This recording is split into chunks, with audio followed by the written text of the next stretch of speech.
राज्य के जनपद नैनीताल में आपराधिक घटनाएं कम नहीं हो रही है। मुरादाबाद निवासी एक युवक अपनी प्रेमिका को शादी के बहाने नैनीताल ले आया। यहां शारीरिक संबंध बनाकर वह युवती को छोड़कर चला गया।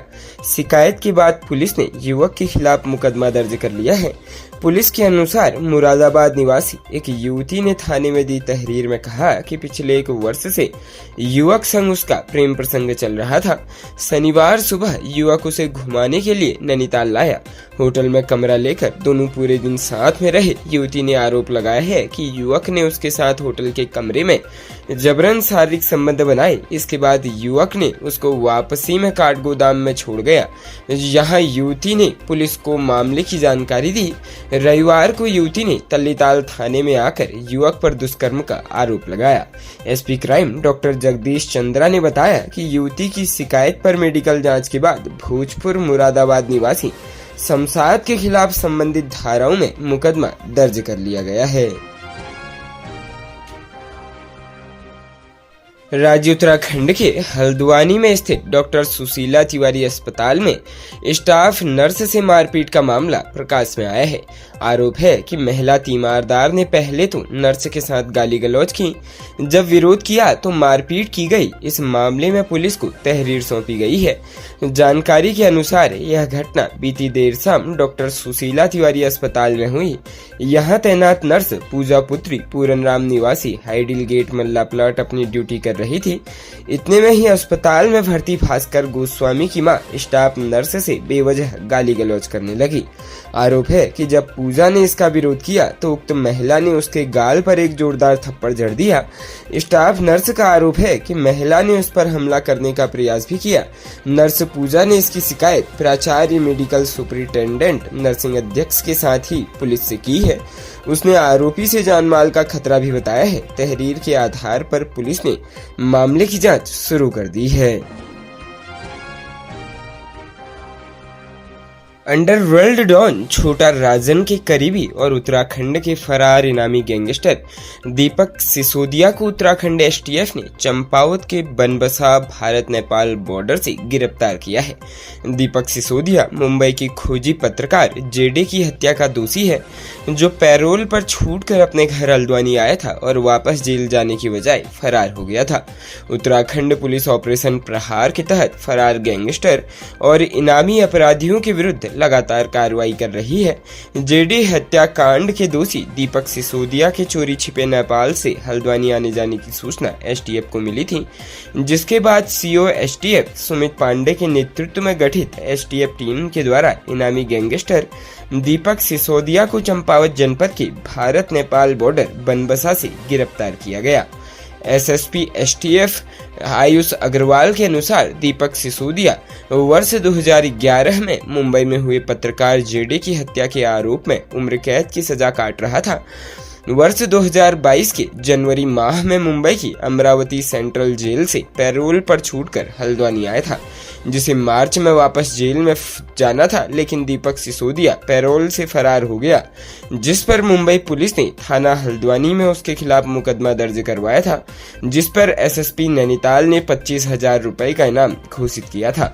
छोटा राजन के इस गुर्गे को गिरफ्तार करने के लिए उत्तराखंड पुलिस पिछले 1 साल से प्रयास कर रही थी, लेकिन दीपक सिसोदिया के नेपाल में छिपे होने के कारण उसकी गिरफ्तारी नहीं हो पा रही थी।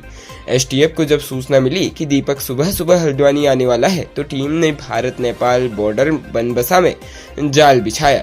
दीपक फोर्ड फिएस्टा कार से नेपाल से बनबसा पहुंचा ही था कि एसटीएफ की टीम ने बनबसा रेलवे स्टेशन के पास से उसे धर दबोचा।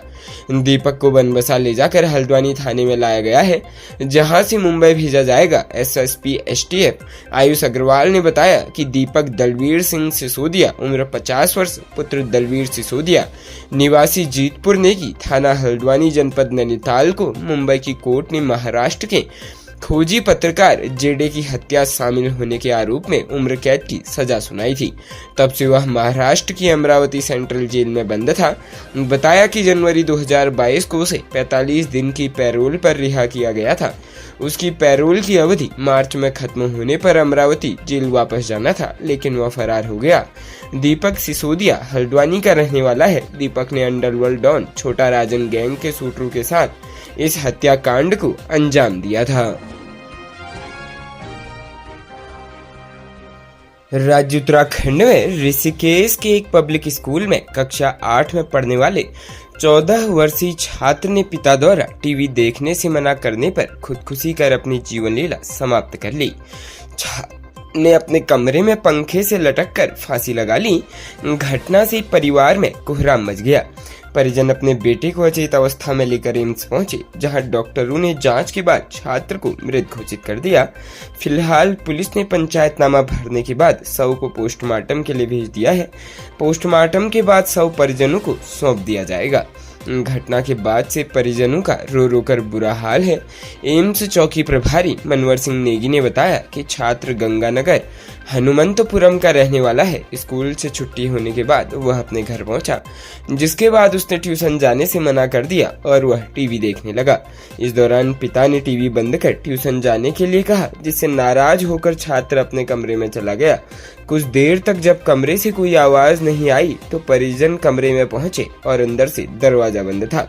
रोशनदान से झांक कर देखा तो बेटा पंखे से लटका हुआ दिखाई दिया। दरवाजा तोड़कर परिजनों ने बेटे को फांसी के फंदे से नीचे उतारा और उसे लेकर एम्स पहुंचे, जहां डॉक्टर ने सिद्धार्थ को मृत घोषित कर दिया।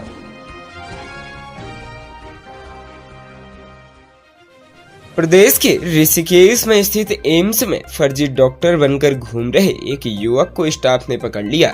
एम्स के प्रशासनिक अधिकारी ने एक लिखित शिकायत देकर आरोपी युवक को पुलिस के हवाले कर दिया है। शिकायत देकर युवक के खिलाफ कानूनी कार्रवाई करने के साथ ही गहन जांच पड़ताल के लिए भी कहा गया है। पुलिस मामले की जांच में जुट गई है। मंगलवार की सुबह करीब 11 बजे एक युवक संदिग्ध परिस्थितियों में डॉक्टर की यूनिफॉर्म पहनकर घूमता नजर आया। एम्स के सेवावीर टीम में शामिल कर्मियों और सुरक्षा कर्मियों से पूछताछ की तो उसने खुद को न्यूरोलॉजी विभाग का डॉक्टर बताया। इस दौरान पूछताछ में युवक की बातें हकीकत से परे महसूस हुई, जिसके बाद एम्स के प्रशासनिक अधिकारी और कानूनी अधिकारी मौके पर आए। पूछताछ में युवक फर्जी रूप से डॉक्टर की यूनिफॉर्म पहनकर घूमना पाया गया, जिसके बाद प्रशासनिक अधिकारी संदीप कुमार ने एम्स चौकी पुलिस को लिखित शिकायत दी। युवक की पहचान सचिन कुमार निवासी कृष्णानगर कॉलोनी ऋषिकेश के रूप में हुई है।